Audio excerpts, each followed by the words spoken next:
সেই ধন তুমি, যে ধন তো মারে দিব, সেই ধন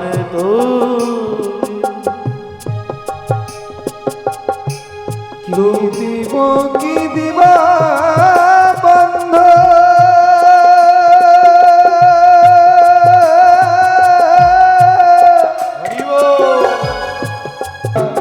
জয় জগদীশ হরে হরে, জয় জগদীশ হরে হরে জয় জগদীশ হরে। গীতিরতি বিপুল নরে তিষ্ঠতি তব কৃষ্ণ, ধরণি ধরণ কিন চক্র গরিষ্ঠ, কেশব ধৃত কচ্ছপ রূপ, কেশব ধৃত কচ্ছপ रूप केशव धृत कूर्म शरीर, केशव धृत कूर्म शरीर। जय जगदीश हरे, जय जगदीश हरे, जय जगदीश हरे। केशव धृत कच्छप रूप, जय जगदीश हरे जय जगदीश हरे जय जगदीश हरे। हरि ओम जय जगदीश हरे, जय जगदीश हरे। भक्त जनों के संकट, दास जनों के संकट क्षण में दूर करे। ओम जय जगदीश हरे, ओम जय जगदीश हरे जय जगदीश हरे, हरि ओम जय जगदीश हरे जय जगदीश हरे, जय जगदीश हरे।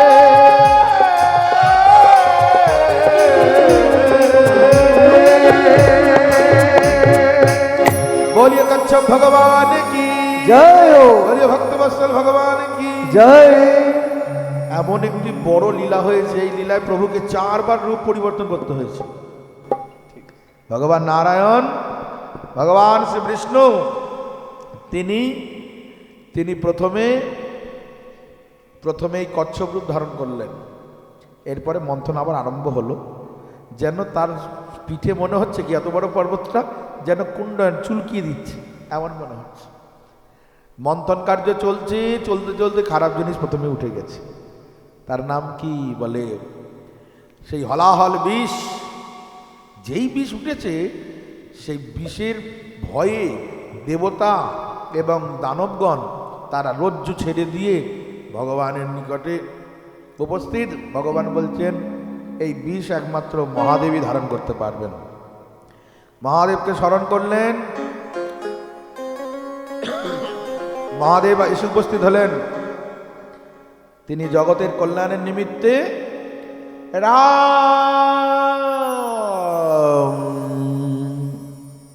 রা বলে হা করে ম বলে মুখ বন্ধ করলেন, মানে পান করে নিলেন।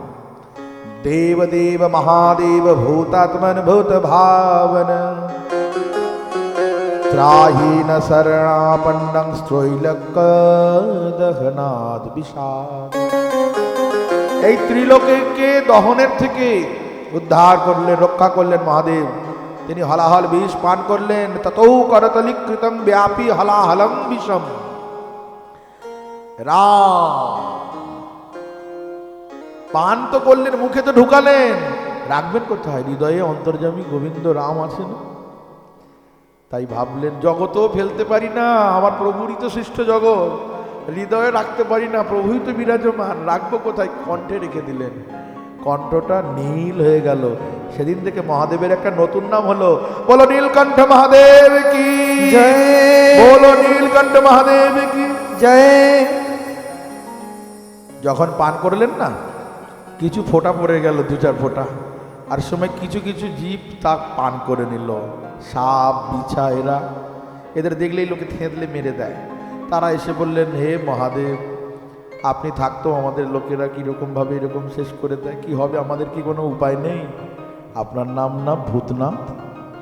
বলে এসো, সমস্ত ভূতের জন্য আমার দরজা খোলা, এসো। সবাই যাদের বাতিল করে দেয় ক্যান্সেল মাল, সব আমার কাছে এসো। সবাইকে নিয়েছেন। তিনি সাপকে গলার মালা করে পড়েছেন, ভুজঙ্গ ভূষণ তব শরণম। কাঁকড়া বিছাকে কানের দুল করে নিয়েছেন। এইভাবে সবাইকে নিজের কাছে নিয়ে তার নাম হয়েছে, বলো ভূতনাথ মহাদেব কি জয়। বলো শিব শম্ভু ভগবান কি জয়। এমন ভাবে মহাদেব তার নিজের সেই অধিকার, কেমন তিনি পারেন জগতের সমস্ত জীব দেখুক জানুক। আমরা বলি একটু বাবার প্রসাদ খাচ্ছি, তাতে দোষ কি? কি প্রসাদ? বলে একটু গাঁজা, একটু বোতল, বাবার প্রসাদ। বাবা যে এরকম ঢকঢক করে বিষটা খেয়ে নিল, একটু খাও, একটু ধানে দেওয়া বিষ খাও না, শক্তিশালী বড় বিষ খেতে হবে না, ও 4 বেলা পারবো না, ওইটা বাবার প্রসাদ না। শঙ্করাচার্য তার নিজের শিষ্যদের একবার অধরামৃত দিয়েছে প্রসাদ, শিবের অবতার। সেই সময় কোনো এক শিষ্য সেই প্রসাদ পায়নি। সে খুব অভিমান করছে, তোমরা সবাই শিষ্য, আমি কি শিষ্য নই? আমার জন্য একটু থাকলো না গুরুদেবের অধরামৃত? এইরকম খুব চিৎকার, অশান্তি। কি রে, কারণটা কি হয়েছে? কি বলে, গুরুদেব সবাই প্রসাদ নিয়ে নিল আপনার অধরামৃত, আমার জন্য একটু রাখেনি। বলে ঠিক আছে, এত চিৎকার করছিস কেন, একদিন থেকে দিয়ে দেবো, শুধু তোকেই দেবো, আর কাউকে দেবো না। একদিন মনে রেখেছেন, গুরুদেব তো এমনি এমনি হন না, গুরু হতে গেলে কত কিছু মাথায় রাখতে হয়। তো গুরুদেব সেই শিষ্যকে নিয়ে কোনো একদিন কোনো স্থানে যাচ্ছেন, আর যেতে গিয়ে একটা কামার পাড়ার ভিতর দিয়ে যাচ্ছেন। কামার পাড়া আছে না, আর সেই কামারদের কাছে গিয়ে হঠাৎ বসে পড়লেন আর বললেন, একটু দে তো খাই। কি একবারে পাড়া দিয়েছে, পারদ। ঢকঢক করে কিছুটা খেয়ে নিয়ে বললেন, সেদিন তুই তো প্রসাদ পাসনি, তুই তো একাই বঞ্চিত ছিলি, আজকে তুই একাই আছিস, একটু খা অধরামৃত, তুই তো সেটা পাসনি। ওইটা দেখি বলছি, গুরুদেব শুধু আমি একা? বলে তুই তো একাই আছিস, সেদিন তো পাসনি। না মানে বলছিলাম কি, এখন কত কি কই, অধরামৃতে নিষ্ঠা নেই, ভালো ভালো চকাচক গুরুদেব পাচ্ছেন, ওইটা আমার দরকার। অধরামৃতের জন্য তো চিৎকার করার কি আছে? গুরুদেব কুলকুচি করে ফেলে দিলে ওই জলটাই তো অধরামৃত। ওই যে মহাপ্রভুর পার্ষদ, তিনি দেখিয়ে দিয়েছেন, কালিদাস, ঝরু ঠাকুর, তাদের আচরণে আম খেয়ে ফেলে দিয়েছে খোসা, সেখান থেকে তুলে নিয়ে প্রসাদ পেতে বসেছে, হাত পেতে, বাবা প্রসাদ দেন। কি নিষ্ঠা! এগুলি সব অসদাচারী আচরণ।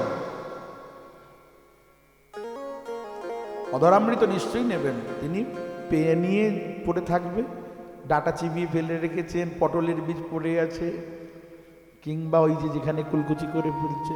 মানে পায়ে হাত না দিলে কি প্রণাম হয়? পায়ে একটু হাত দিতে হবে। পাটা কামড়ে, পাটা কেটে গলায় ঝুলিয়ে রাখলে কিচ্ছু হবে না। আমাদের নবদ্বীপে ছিলেন হাগৌরাঙ্গ বাবা, তিনি বলতেন, পাও এর মধ্যে খাবলাও কে? হ্যাঁ, পায়ের মধ্যে খাবলাও কে? মানে পায়ের মধ্যে এরকম করে এরকম করো কেন? ও চরণ ধুলির জন্য। চলে গেলে ধুলা লইতে পারো না, পাওয়ার মধ্যে খাবলাও কে? মানে চলে যখন যাবে, তারপরে ধুলো তো পড়ে থাকে, ধুলোগুলো তো নিয়ে যাচ্ছে না, ওইটা নিয়ে নাও। এই পায়ের মধ্যে এরকম দরকার কি? সদাচার শিষ্টাচার মানতে হয়। মাতৃজাতি তুমি ওইভাবে একজন সাধককে স্পর্শ করে প্রণাম করতে যাবে কেন? আর যে কোনো অন্য কেউ ওইভাবে প্রণাম করার কোনো প্রয়োজন নেই।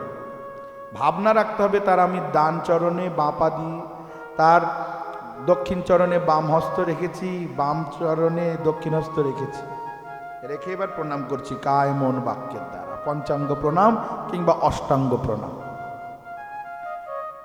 চরণে ভাবে হাত ঢুকিয়ে দিতে হবে এমন কোনো মানে নেই। যারা সতর্ক আছেন, সম্পদ যাদের আছে, তাদের অনেক চিন্তাও আছে। গৌড়ীয় বৈষ্ণব জীবনে 2য় খণ্ডে আছে, বাবা কাঁথাটা পিছন দিক দিয়ে ঝুলিয়ে যায়। কেন? বলে পায়ের ছাপ পড়ে আছে না, ওখান থেকে চরণধুলিটা যদি কেউ নিয়ে যায়, ওই জন্য চরণের ছাপগুলোকে সব মুছতে মুছতে আসে, পিছনে একটা কাঁথা ঝোলানো আছে, ওটা মুছতে মুছতে আসছে যেন চিহ্ন না পড়ে থাকে। যতই চিহ্ন মুছে দিক, ধুলোটা তো আর নিয়ে যেতে পারবে না, আমাদের ধুলোতেই কাজ হয়ে যাবে।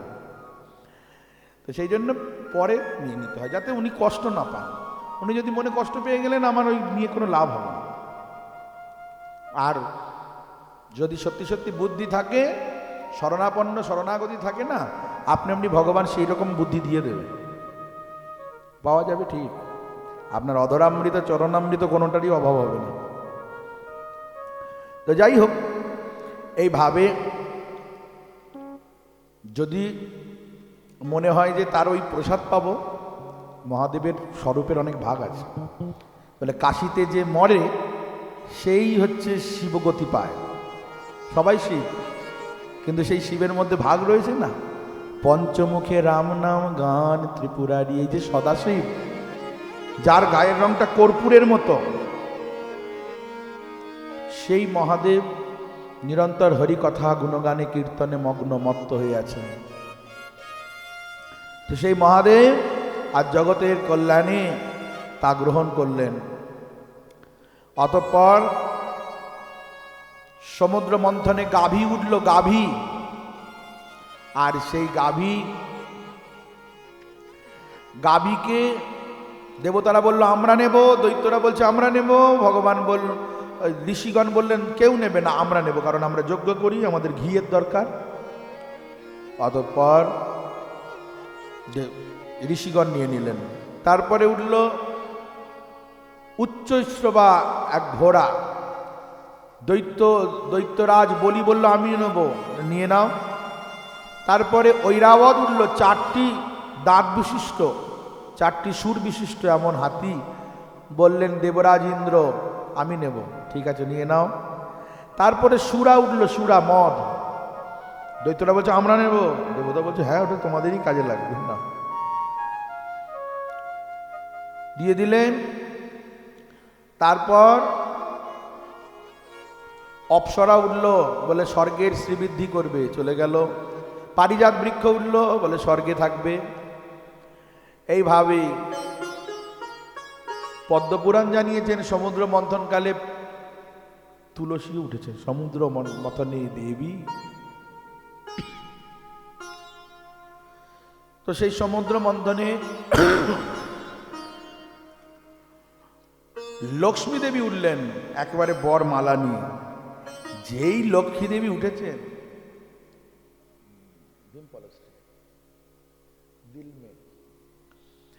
তো লক্ষ্মী দেবী উঠেছেন মালা নিয়ে, আর সেই মালাটা নিয়ে যখন লক্ষ্মী দেবী উঠেছে না, ওই মন্থন করছিলেন দেবতারা এবং দৈত্যরা, তারা মন্থনের রজ্জু ছেড়ে দিয়েছেন, সাপটা ছেড়ে দিয়েছেন, ছেড়ে দিয়ে গলাটা বাড়ান। কার গলায় যে মালাটা পড়বে, হাম কিসি সে কম নেই। যার মুখটা শুকরের মতো সে বলে আমি সুন্দর, যার দাঁতগুলো মূলোর মতো, কানগুলো কুলোর মতো সে বলে আমি সুন্দর। আর দেবতারা বলে ও সব দৈত্যদের দেবে না, আমাদেরই দেবে হয়তো। কতজন মালার আশা করে, কিন্তু সকলেই তো কামনা বাসনার মধ্যে জর্জরিত। তাই দেবী লক্ষ্মী তিনি বুঝলেন এরা একজনও আমার যোগ্য নয়। নির্লোভী নিষ্কাম একজনই আছেন, আত্মারাম আপ্তকাম, ওই যে দূরে, যিনি পরম শান্ত স্বরূপ। সেই শান্ত স্বরূপ শ্রী ভগবান শান্তাকারং ভুজগশয়নং পদ্মনাভং সুরেশং বিশ্বধারং গগন সদৃশং মেঘবর্ণম শুভঙ্গম। সেই শান্ত আকার বিশিষ্ট ভগবানকে দূর থেকে দর্শন করে নিরপেক্ষ ভগবানকে তার এত ভালো লাগলো, লক্ষ্মী দেবী গলায় মালা দিয়ে দিল সবার সামনে। চারিদিকে জয়ধ্বনি পুষ্পবর্ষণ আর দুন্দুবি নিরাধ হতে আরম্ভ করলো। বলো লক্ষ্মী নারায়ণ ভগবান কি, বলো লক্ষ্মী নারায়ণ ভগবান কি। বৃথাই আমরা চেষ্টা করছিলাম, ওই যে ভেতরে আছে মাখন বা ক্ষীর বা মধু, আর বাইরের কাঁচের বোতলের কাঁচে চাটলে কি হবে, একটুও মুখ মিষ্টি হবে না। আমরা বৃথাই গলা বাড়াচ্ছিলাম, মালাটা আগে থেকেই প্রস্তুত হয়েছিল তারই জন্য। কৌস্তুভ মণি উঠল, সেইটা একটা মণি দুই দলে আর কি ভাগ হবে, এটা উপযুক্ত একমাত্রই ভগবানের জন্য, তাকে দান করা হলো। ভগবান কৌস্তুভ ধারণ করলেন। অতঃপর সর্বশ্রেষ্ঠ সম্পদ ভগবান নিজেই ধন্বন্তরীর রূপ ধারণ করে অমৃতের কলস নিয়ে উঠলেন। যেই কিনা কলস নিয়ে উঠেছেন, দৈত্যরা মন্থনের সেই রজ্জুরূপী সর্পকে পরিত্যাগ করে ছুটে গিয়ে হাত থেকে ছিনিয়ে নিল। দেবতারা সঙ্গে সঙ্গে ভগবানের কাছে নালিশ করলেন, বললেন আমি তো দেখলাম, তোমরা চিন্তা করো না, ব্যবস্থা করছি।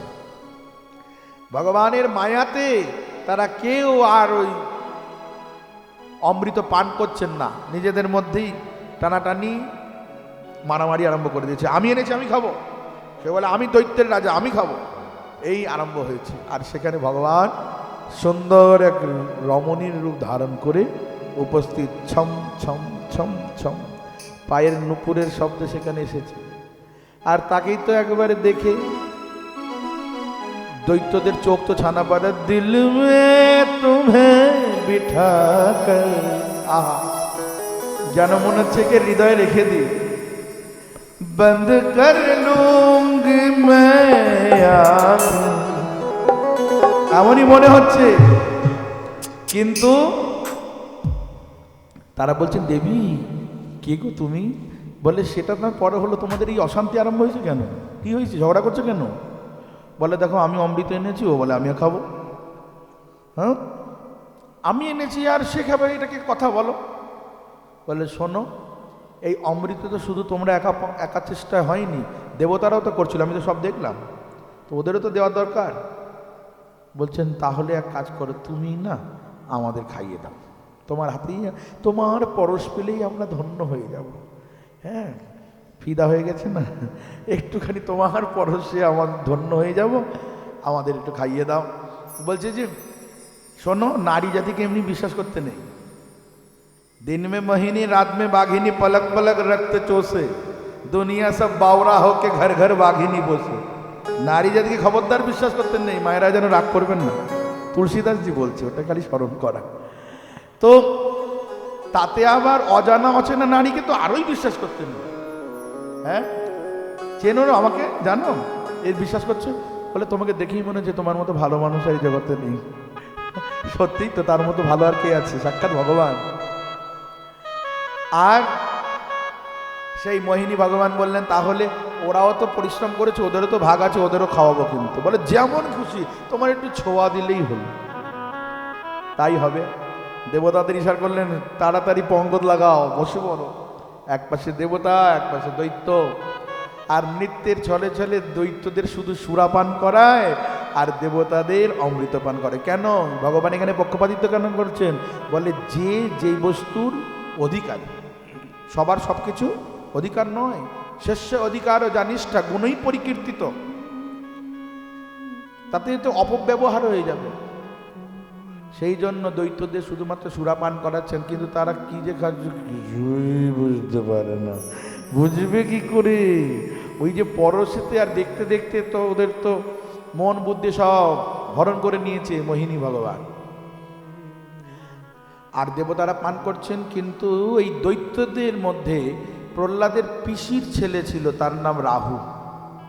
প্রহ্লাদের পিসিমার নাম হচ্ছে সিংহিকা, আর তার পিতা তার পতি হচ্ছে বিপ্রচিত্ত। এই বিপ্রচিত্তের ঔরসে সিংহিকার গর্ভে জন্মগ্রহণ করেছে রাহু। রাহু বললে দালমো কুছ কালা হ্যায়, কুছ মিলাवट चल रहा है, क्या है देखना पड़ेगा। তো টেস্টটা যেন জানা জানা লাগছে, কারণ এ তো আমরা অনেক দিন ধরেই খাই। অমৃত তো আমাদের নতুন খাওয়ার কথা, এ তো অজানা স্বাদ হওয়ার কথা, এ তো চেনা জানা স্বাদ। ওই যে লাল নীল সব কালারিং বোতলের খাবার গ্রিল দেওয়া দোকানে পাওয়া যায়। তাই সেখান থেকে চলে এসে সে কি করেছে, চন্দ্র আর সূর্য দেবতারা যেখানে বসে আছে, চন্দ্র সূর্যের মাঝখানে গিয়ে বসে পড়েছে। আর ভগবান নৃত্যের ছলে ছলে তাকেও দিয়ে ফেলেছে, সেও পান করেছে। চন্দ্র সূর্য নালিশ করলো, প্রভু এই দৈত্য আমাদের মাঝখানে বসে গেছে। ভগবান সঙ্গে সঙ্গে মোহিনী মূর্তি পরিত্যাগ করে পুনরায় বিষ্ণু স্বরূপে প্রকাশিত হয়ে সুদর্শনের দ্বারা তার দেহ থেকে মাথাটাকে আলাদা করে দিলেন। সঙ্গে সঙ্গে তার মাথাটা হয়ে গেল রাহু আর শরীরটা হয়ে গেল কেতু। কিন্তু ক্রোধ রয়ে গেল। ক্রোধ কেমন? বলে এই চন্দ্র সূর্যকে সুযোগ পেলেই শেষ করে দেবো, তাই গিলতে চায়। আর গেলাম মানেই হচ্ছে চন্দ্রকে গিললে চন্দ্রগ্রহণ, সূর্যকে গিললে সূর্যগ্রহণ। কিন্তু গিললে কি হবে? কাটা তো মুখ, ওই আবার বেরিয়ে যায়। সো এইভাবে চন্দ্র সূর্য হলো। আর এরকমভাবে আজও পর্যন্ত ভগবান দর্শন দিচ্ছেন। দক্ষিণ ভারতে গেলে রেলা বলে একটা জায়গা আছে, কবুর তীর্থ থেকে যেতে হয় কিছু দূরে, মানে গোদাবরীর তট থেকে যেতে হবে। রাজমহেন্দ্র স্টেশন থেকে নেমে কবুর তীর্থ, আর কবুর তীর্থ থেকে যেতে হবে রেলা। আর সেই রেলাতে দর্শন হবে মোহিনী ভগবান। সামনের দিকটা পুরো নারী, সামনের দিকে শঙ্খচক্র গদা পদ্মধারী, আর পিছন দিকে বিনুনি আছে, নিতম্বে সেই যে কোটিতটের কিঙ্কিনি, চরণের নুপুর পিছন দিকে দেখা যাবে। একজন নারীর যে অবয়বে পশ্চাৎ থেকে যেমন দেখা যায়, সেই রকম স্বরূপটা হচ্ছে পিছন দিকে। পূজারীকে বললে প্রদীপের আলোতে দেখাবে। ওই দক্ষিণ ভারতে কোনো মন্দিরের ভিতরে লাইট সিস্টেম নেই। তো এইরকম দর্শন আজও মিলবে। বলো মোহিনী ভগবান কি। অতঃপর দৈত্যরা যুদ্ধ ঘোষণা করলেন, কিন্তু তারা তো অমৃতপান করেনি, করেছে তো দেবতারা। তাই দেবতারা শক্তিশালী হয়েছে, আর দেবতাদের কাছে দৈত্যরা পরাজিত হয়েছে। কেউ মৃত হয়ে গেছে, কেউ অর্ধমৃত। এমন অবস্থায় মহামৃত্যুঞ্জয় মন্ত্র সিদ্ধ করে দৈত্যগুরু শুক্রাচার্য দেবরাজ বলিকেও পুনরুজ্জীবিত করলেন, সকলকে সুস্থ করলেন।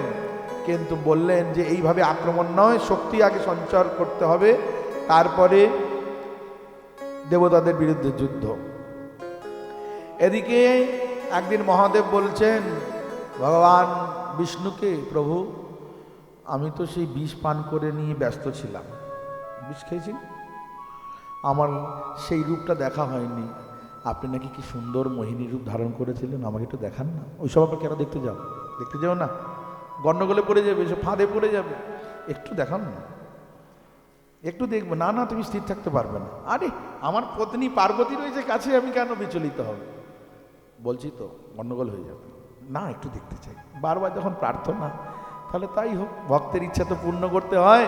অতঃপর মুহূর্তের মধ্যে চারিদিকের বাতাবরণ পরিবর্তন হয়ে গেল। চারিদিকে ঋতুরাজ বসন্ত এসেছে। কোকিলের কুহুতান, ময়ূরের কেকারব, ভ্রমরের গুঞ্জন, পক্ষীকুলের কলরবে মুখরিত সেই স্থান। আর সঙ্গে সঙ্গে মুহূর্তের মধ্যে ভগবান সেই মোহিনী রূপ ধারণ করেছেন। সেই রূপ দর্শন করে মহাদেব স্থির থাকতে না পেরে বলে একটু টাচ করো, স্পর্শ। আর এগিয়ে নিয়ে যাচ্ছে, হাতে একটা লীলা কমল, সেটা নিয়ে ঘুরছে। ওই রকম বাঁকা চোখের যে দৃষ্টি না, যেন দিল মে কাটারি। একবার কাটারি দিয়ে কুপিয়ে দিলে যেমন হয় না, ছুরিতে সোজা সোজা হবে, আর কাটারি হলে একটা বেঁকে গর্ত হয়ে যাবে, ডিপ হয়ে গেছে। ওই জন্য একবার একটু ছোবো। ওই যাচ্ছে তো যাচ্ছে, এমন একটা বনের মধ্যে প্রবেশ করে গেছেন, চারিদিকে এতই মনোরম আর এতই উদ্দীপন সেই বন, সেখানে গিয়ে আর স্থির থাকতে পারলেন না, তার স্খলন হয়ে যায়। এবং তার কারণেই এই জগতে যে স্বর্ণ পাওয়া যায়। মহাদেব লজ্জিত হলেন, বললেন তুমি বলে তাই এতক্ষণ ধৈর্য রাখতে পেরেছ, আমার স্বরূপের এরকম। তাই খুব সাবধান, কখন বড় বড় মহামহা সাধনও পড়ে যায় বাদ, কখন যে কিভাবে পতন হয়ে যাবে। তাই সর্ব অবস্থায় খুব সাবধান। স্ত্রী জাতি দেবমায়া বুঝিব বিচারী, সর্বদাই এই বিষয়ে লক্ষ্য রাখতে হয়। এমনভাবে এই মোহিনী দর্শনের দ্বারা মহাদেবের যে মোহপ্রাপ্তি হলো, তার দ্বারা ভাগবত আমাদের কাছে জানাচ্ছেন। এরপর বাকি যে 7 মন্বন্তর তার কথা বললেন। চাক্ষুষ মন্বন্তরে সমুদ্র মন্থন হলো, ভগবান এই সময় অজিত নাম নিয়ে জন্মগ্রহণ করলেন।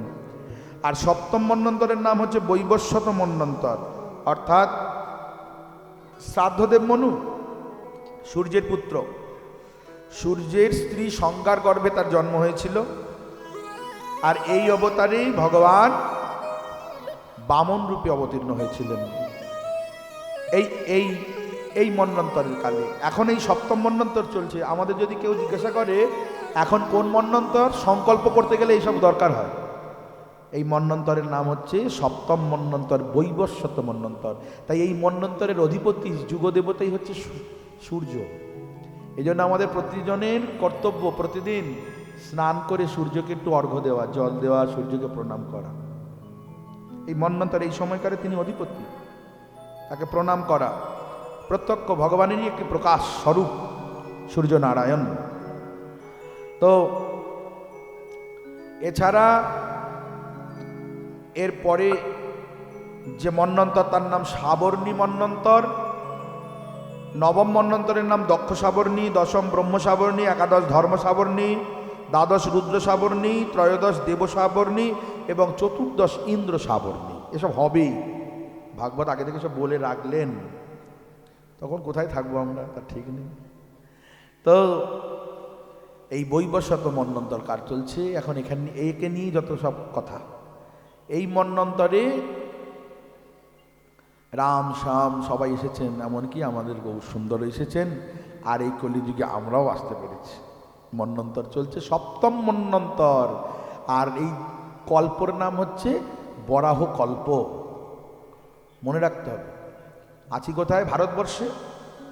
অজনাভ বর্ষ নাম ছিল আগে, ভরতের কাল থেকে নাম হয়েছে ভারতবর্ষ। এই ভারতবর্ষ নামক জম্মুদ্বীপ অন্তর্গত ভারতবর্ষ ভূমিতে আমরা বরাহ কল্পে সপ্তম মন্বন্তর বৈবস্বত বা সাধ্যদেব মনুর কালে,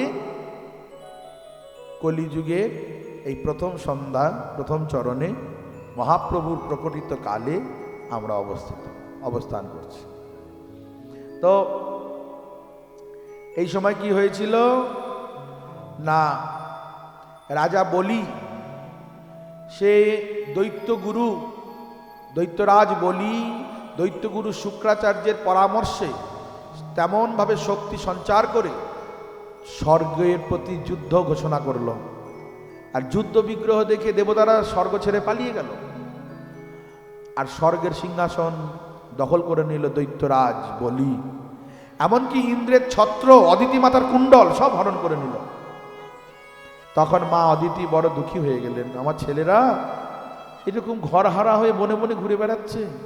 হে স্বামী, আমাকে একটা বলবান পুত্র দেন, যেই পুত্র ঘর হারা ছেলেদের আবার ঘরে ফিরিয়ে দিতে পারে। বললেন তার জন্য তাহলে একটা ব্রত করতে হবে, 12 দিন ধরে একটা ব্রত। সেই ব্রতের নাম পয়ব্রত।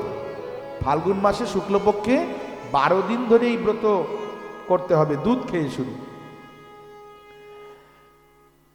পয়ব্রতের নাম। অতঃপর দেখুন, স্বামীর নাম হলো কশ্যপ ঋষি, আর তার 2 স্ত্রী দিতি এবং অদিতি। দিতি মাতাও একটা ব্রত করেছিল, তার নাম পুংসবন ব্রত, গতকাল আমরা শুনেছি। আর ব্রতের একটু গন্ডগোল হয়ে যাওয়ার জন্য ইন্দ্র পেটের ভেতরে ঢুকে বাচ্চাগুলিকে 7টা টুকরো করে, আবার তাদের 7টা করে 49টা টুকরো করেছিল। তারা দৈত্য না হয়ে দেবতাই হয়েছিল। দিতির গর্ভে জন্মগ্রহণ করেও দৈত্য না হয়ে 49 জন দেবতা হলো। তারাই হলো মরুত, বাতাস, পবন দেবতা। আবার এই কশ্যপ ঋষির আর এক স্ত্রী, বাচ্চাদের হইচই হচ্ছে কিন্তু একজন কেউ দেখো তো, সবাইকে মুখে বেশি করে চকলেট দিয়ে ঠসে দাও, মুখটা বন্ধ করে দাও।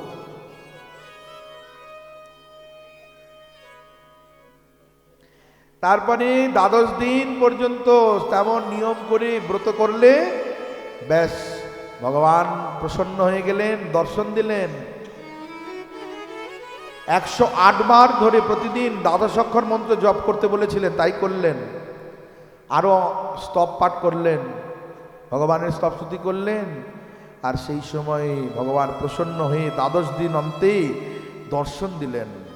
আর দর্শন করেই কৃত্বা প্রদীক্ষণং ভূমৌ প্রণমেদ দণ্ডবৎ মুদা, ভগবানকে দর্শন করেই দণ্ডবৎ প্রণাম করলেন। দেখুন, অনেকেই বলে মায়েদের সাষ্টাঙ্গে দণ্ডবৎ করা নিষেধ। কেন নিষেধ? শাস্ত্রে একটা বলা আছে যে নাভির উপরের বস্ত্র খুলে খালি গায়ে প্রণাম করতে হয়, তবেই তো রসটা লাগবে। ওই জন্য বস্ত্রযুক্ত হয়ে সাষ্টাঙ্গে প্রণাম করতে নেই। এটাও যেমন, আবার বলছি, ভগবত ভক্তকে দর্শন করলে মুহূর্তের মধ্যে পড়ে যেতে হয়, চরণে একবার পড়ে যেতে হয়। বৈষ্ণব দেখিয়া পড়িব চরণে, হৃদয়ের বন্ধু জানি। ওই জামা টামা খোলার সময় নেই, দেখলে কাটা কলা গাছের মতো ধাম করে পড়ে যেতে হয় বলে, এটাও একটা বিধান আছে। এবং সাধন ভজন প্রণাম সবার জন্য সমান, ছেলেদের জন্য একরকম, মেয়েদের জন্য একরকম, এরকম নয়। ওই দেখো, মা হয়েও প্রণাম করছে। এর আগে আমরা শুনলাম তৃতীয় স্কন্ধে কপিল দেবের মা, মাতা অদিতি, মাতা দেবহূতি, তিনি সাষ্টাঙ্গে প্রণাম করেছিলেন কপিল দেব ভগবানকে। আবার এখানে সেই বামনদেব ভগবানকে দর্শন করে, ভগবান বিষ্ণুকে দর্শন করে, পরিক্রমা প্রদক্ষিণ করে তাকে ভূমিতে দণ্ডবত প্রণাম করলেন। ভৌমৌ প্রণমেতে দণ্ডবন মুদা। আজকাল আমাদের ফ্যাশন বেরিয়েছে, ফোনে দণ্ডবত, দণ্ডবত। দণ্ডবত মানে কি? দণ্ডবত শব্দের অর্থ কি? দণ্ড মানে লাঠি, বত মানে মতো, লাঠির মতো। লাঠির মতো কি মানে? লাঠি পেটা করবো নাকি? দণ্ডবত কি বলতে হবে? দণ্ডবত প্রণাম। একটু করতেও হবে, খালি মুখে বললে হবে না, প্রণামটা করতে হবে, নাহলে বলা দরকার কি? শুধুমাত্র মেনটেন। কেমন আছেন? ভালো। আপনি কেমন আছেন? ভালো। ওইসব মেনটেন, কেউ ভালো নেই, কেউ ভালো নেই। ভালো কখন থাকা যাবে? প্রেম সরোবরে এক বাবা বলছেন, অদ্বৈত বাবা, আন্ডারগ্রাউন্ড, মানে প্রায় 2 তলার মতো নিচে থাকে, মাটির তলা। তিনি বলছেন, সাধক আবার হাসে কেন গো? সাধক হাসে কেন? কি পেয়েছে? কি সুখ পেয়েছে? কি আনন্দ পেয়েছে? সাধকের মুখে হাসি, যার কান্নাই একমাত্র সম্বল। প্রতি মুহূর্তে কাঁদবে, আমার পাওয়া হলো না। আর তার এত হাসি কিসে? আমরা খাচ্ছি, দাচ্ছি, হাসছি, ঘুরছি, ফিরছি, সবই তো হচ্ছে। আসলে সেই দিকের চিন্তা নেই তো, চলে যাচ্ছে। যাই হোক, অতঃপর বললেন, আগামী শ্রাবণী দ্বাদশী তিথিতে আমি তোমার পুত্ররূপে জন্মগ্রহণ করব, আবির্ভূত হব। দেখতে দেখতে সেই তিথি এসে উপস্থিত হলো। সাক্ষাৎ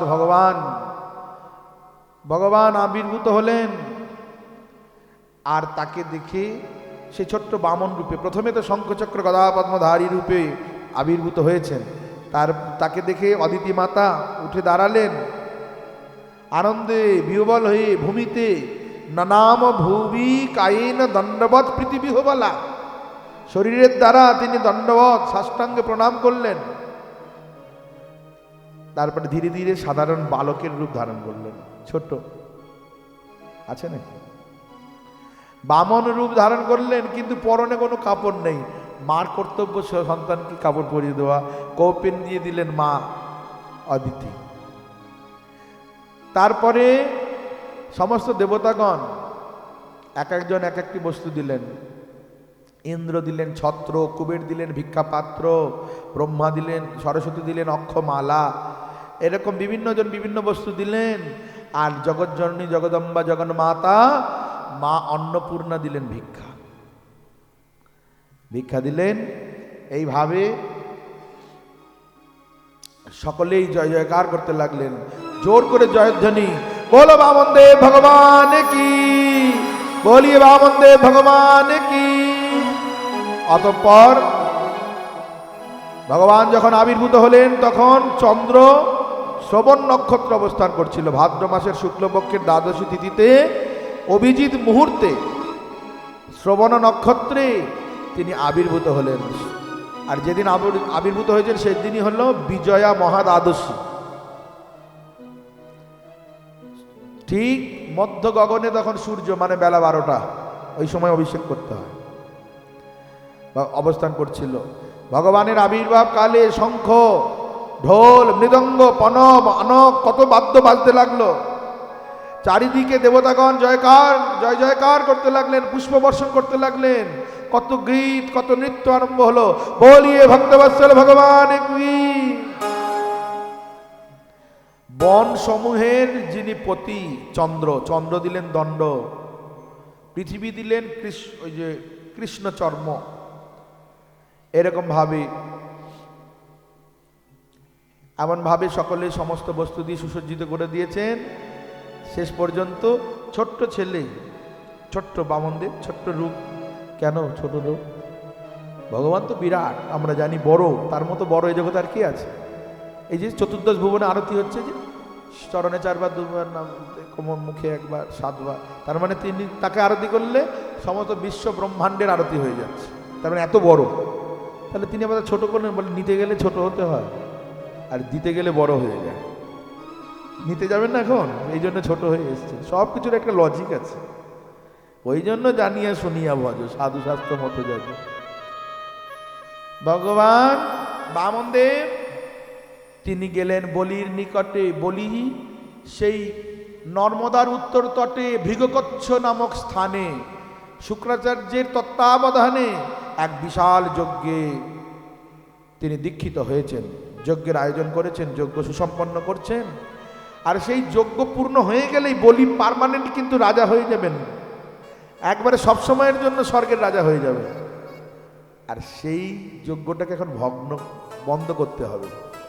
ভগবান মাতা অদিতির অভিলাষ পূর্ণ করবার জন্য, ভক্তের ইচ্ছা পূর্ণ করবার জন্য তিনি আজ ভিক্ষা পাত্র নিয়ে, কাঁধে ছাতা নিয়ে, গুটু গুটু পায়ে এসে উপস্থিত হয়েছেন।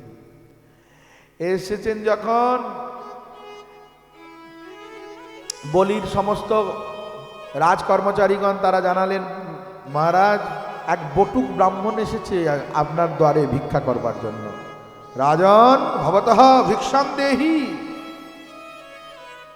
বলি মহারাজ এ কথা শ্রবণ করে তিনি বললেন, আমার দুয়ারে কোনো সাধু ব্রাহ্মণ কোনোদিন খালি হাতে যায় না, ফিরে যায় না।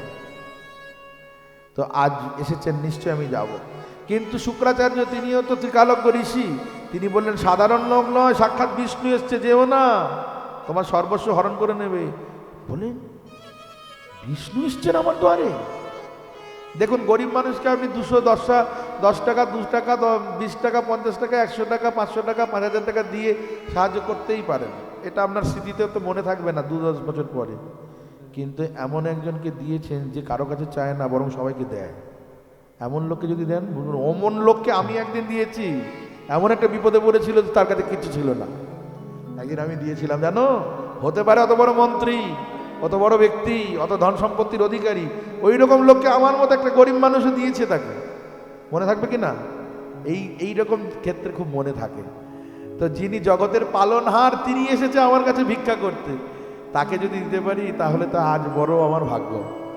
তবে তিনি এসেছেন আমার কারণে নয়, এ আমার পূর্বপুরুষের কারণে, তাদের সাধনের জোরে এসেছেন।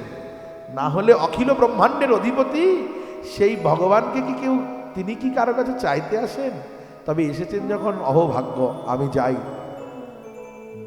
শুক্রাচার্য বলছেন, খবরদার যেও না, কিন্তু যজমান হাতছাড়া হয়ে গেলে তো নিজেরও মালমাটি বন্ধ হয়ে যাবে, হাতে রাখতে হবে। তাই বলছেন যে যেও না। বলেন, গুরুদেব দেখুন, ভগবত ভজনে যারা বাধা দেয় না, সেই মা নয়, সেই বাবা নয়, সেই গুরুদেব নয়, সেই দেবতা নয়। মাকে পরিত্যাগ করে জগতে নিন্দিত হয়নি, বন্দিত হয়েছেন। তিনি হয়েছেন রামচন্দ্রের ভাই ভরত মহারাজ। বাবাকে পরিত্যাগ করে তিনি জগতে নিন্দিত নয়, প্রণম্য। কে? সাক্ষাৎ ভক্ত প্রহ্লাদ। দেবতাদের পরিত্যাগ করে তিনি পরমপদ লাভ করলেন, তিনি সূর্যবংশের রাজা খট্টাঙ্গ।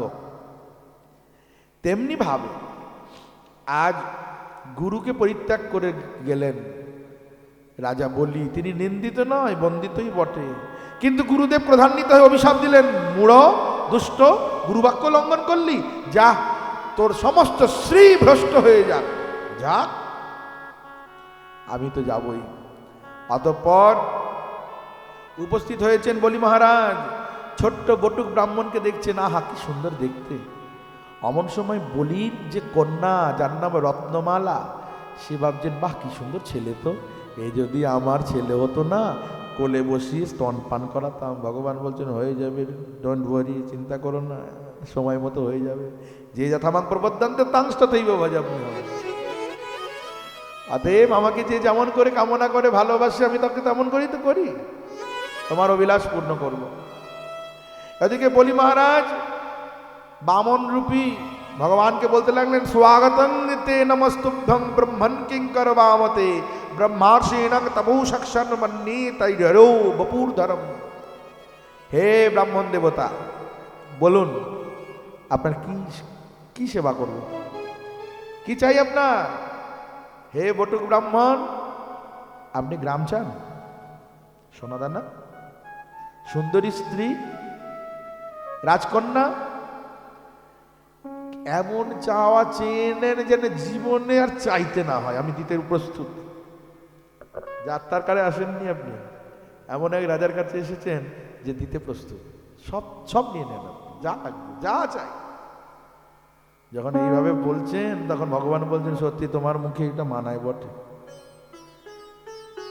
মানাবে না কেন, তুমি বলবে না কেন? তুমি কি সাধারণ? তুমি প্রহ্লাদের মতো এমন ভক্তের নাতি বলে কথা, তুমি বলবে না তো বলবে কে?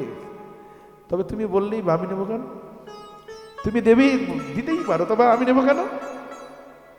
শিষ্য সম্পূর্ণ সব কিছু গুরুদেবকে দেবেন, আর গুরুদেব বিন্দুমাত্র কিছু নেবেন না, তবেই তো শিষ্য আর গুরু।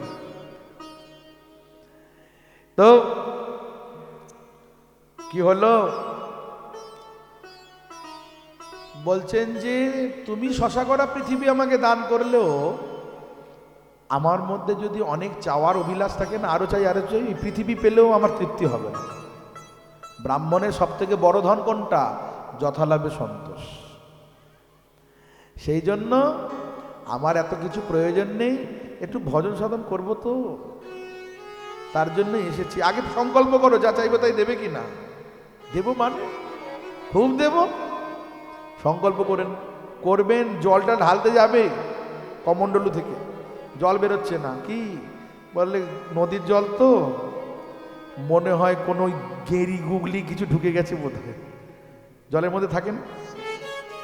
খোঁচা মারো খোঁচা মারো, কুচ দিয়ে যে খোঁচা মেরেছে, একটা চোখ কানা হয়ে বেরিয়ে আসলো। কে? শুক্রাচার্য। কত রকম চেষ্টা করছে কি করে বন্ধ করে দেওয়া যায়, এক চোখ কানা হয়ে বেরোলো। দেখছিল ছিদ্র দিয়ে কি করছে, কেমন করে শিষ্যটাকে হাতিয়ে নিচ্ছে, তার সম্পদকে হাতিয়ে নিচ্ছে। অবশেষে শুক্রাচার্য ওখান থেকে বেরিয়ে গেলে পরে জল হাতে নিয়ে সংকল্প করলেন আর বললেন যে আমার কিছুই প্রয়োজন নেই, একটু বসে আসনটা লাগাবো তো, ভজন করব, আমার পায়ের মাপে 3 পা জায়গা দেবে। আমি বলছি গ্রাম নাও, রাজ্য নাও, সারা বিশ্ব নাও, সব দিতে প্রস্তুত। আর বলছে কি নেই, ছোট ব্যক্তিটাও ছোট, বুদ্ধিটাও ছোট। অনেক কষ্ট করে করে কোনো বিশিষ্ট জনের কাছে গিয়ে যদি বলেন 10টা টাকা দেবেন, এ কি? এ তো যে কেউ দিতে পারে, দাতাকে অপমান করা। আমি বলছি নিয়ে নাও রাজ্য গ্রাম, আর বলে কিনা একটু পায়ের মাপে ছোট ছোট 3 পা। হ্যাঁ, কিন্তু সংকল্প করেছি তাই হবে। মুহূর্তের মধ্যে ভগবান একটি চরণ দিয়ে তল, অতল, বিতল, মহাতল, রসতল, পাতাল সপ্তলোক নিয়ে নিল, আর একটি চরণ দিয়ে ভূর ভুব স্ব মহ জন তপ সত্য ব্রহ্মাণ্ড কটাহ ভেদ করলো। আর সেই সময় সত্যলোকে তো ব্রহ্মা আছে, ব্রহ্মা ভাবছেন আজকে সাধন ভজন না করেও ভগবানের চরণ আমার বাড়িতে এসে গেছে, এই চরণটিকে ধুইয়ে দিই। সেই চরণ প্রক্ষালন করে নিজে কমণ্ডলুর মধ্যে রেখে দিলেন, আর পরবর্তীতে সেই কমণ্ডলু থেকে উচ্ছ্বলিত হয়ে সেই জল দেবলোকে প্রবাহিত হতে লাগলো, সুরলোকে, তাই তার নাম হলো সুরধ্বনি। বলো সুরধ্বনি গঙ্গা মাইয়া কি। আর নাভি থেকে আর একটা চরণ বেরোচ্ছে, যখনই বেরোচ্ছে সেই চরণটা কোথায় রাখবে? সেই চরণটা কোথায় রাখবো? এই চরণটা তুমি তো 3 পা জায়গা দেবে বলেছিলে। আচ্ছা, সে সময় বলি মহারাজ বলতে তো পারতো, তখন তো তুমি ছোট ছিলে, এখন তো বিরাট হয়ে গেছে, সেটা তো কথা ছিল না।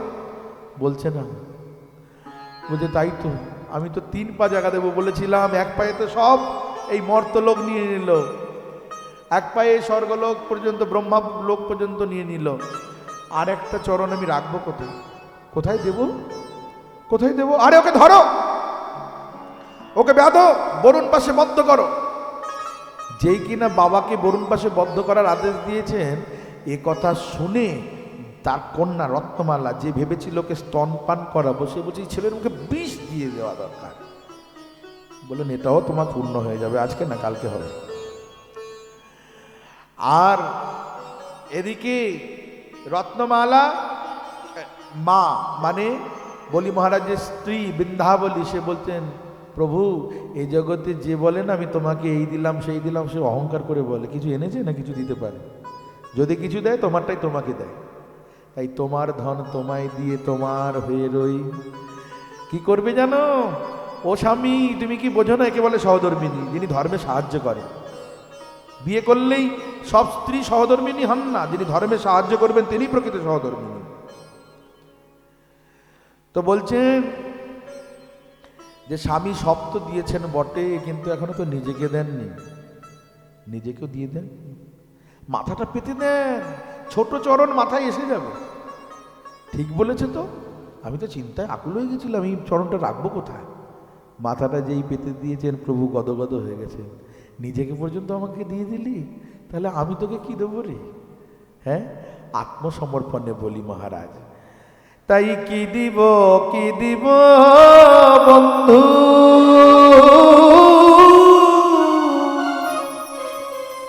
মনে ভাবি আমি,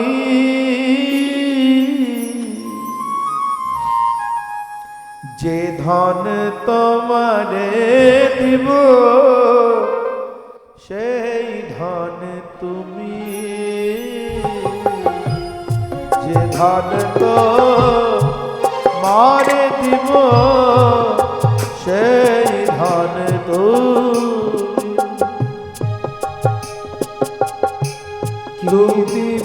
কি দিব বন্ধ,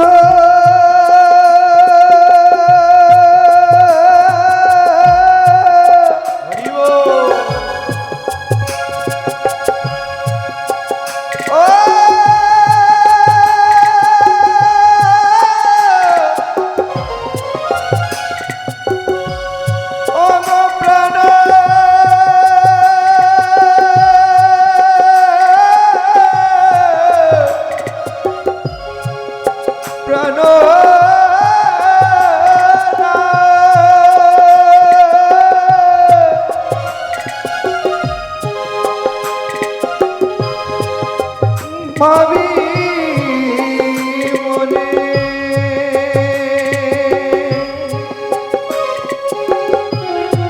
যে ধনে তোমারে দিব সেই তুমি তো আমারি বন্ধু, আমি তো তোমার, তুমি তো আমারি বন্ধু, আমি তো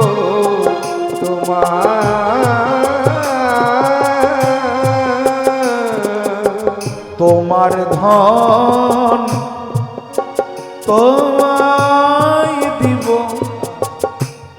কি আছে আমার, আমি তোমার ধন তোমায় দিব,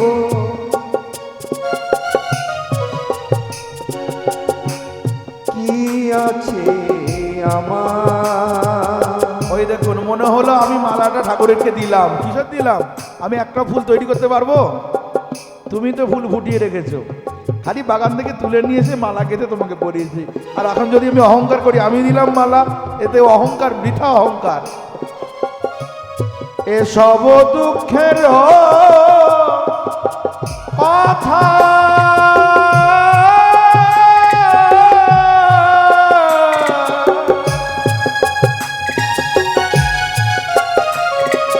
আমি কাহারে কহিব,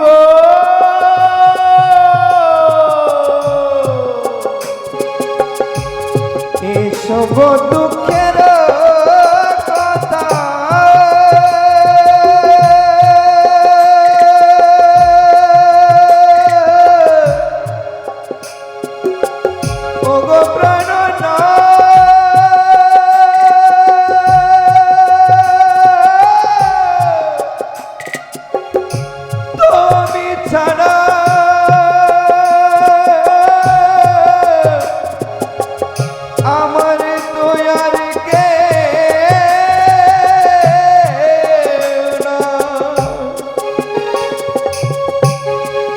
তবু দুঃখের কথা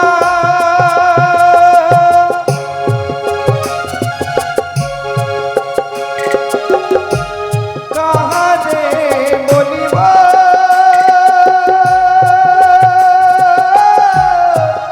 তোমার ধান তোমায় দিয়ে তোমার হয়ে রব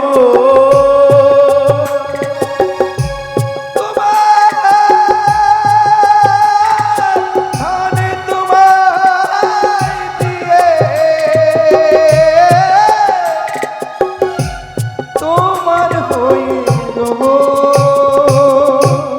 নরোত্তম দাসে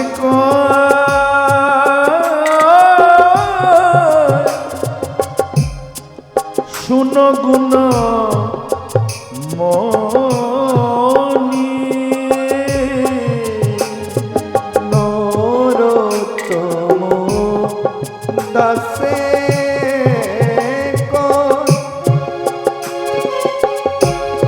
শুনো কোনো মনি তোমার তো অনেক আছে আমার কেবল তুমি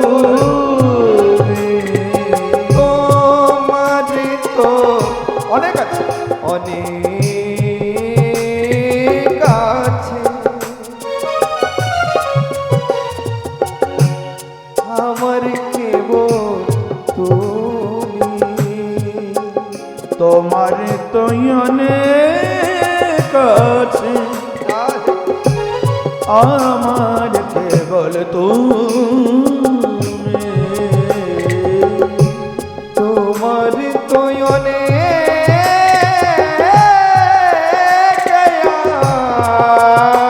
আছে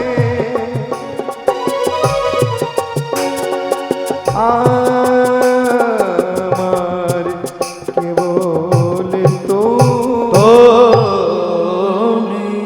बोलो भक्त वत्सल भगवान की बोलो श्री वामदेव भगवान की त्रिविक्रम भगवान की बोलिए भागवत भगवान की ভগবান তো গদগদ হয়ে গেছেন ভগবান যার প্রতি প্রসন্ন জগতে কেউ কি আর বাকি থাকে সকলেই পুষ্প বর্ষণ করছেন ভক্ত ভগবানের উপর আর সেই সময় আর স্থির থাকতে পারলেন না এতক্ষণ যে বাধা দিচ্ছিলেন সেই শুক্রাচার্য পর্য বলছেন মন্ত্র তস্তন্ত্র তচ্ছিদ্রং সর্বদেশ কালর বস্তুত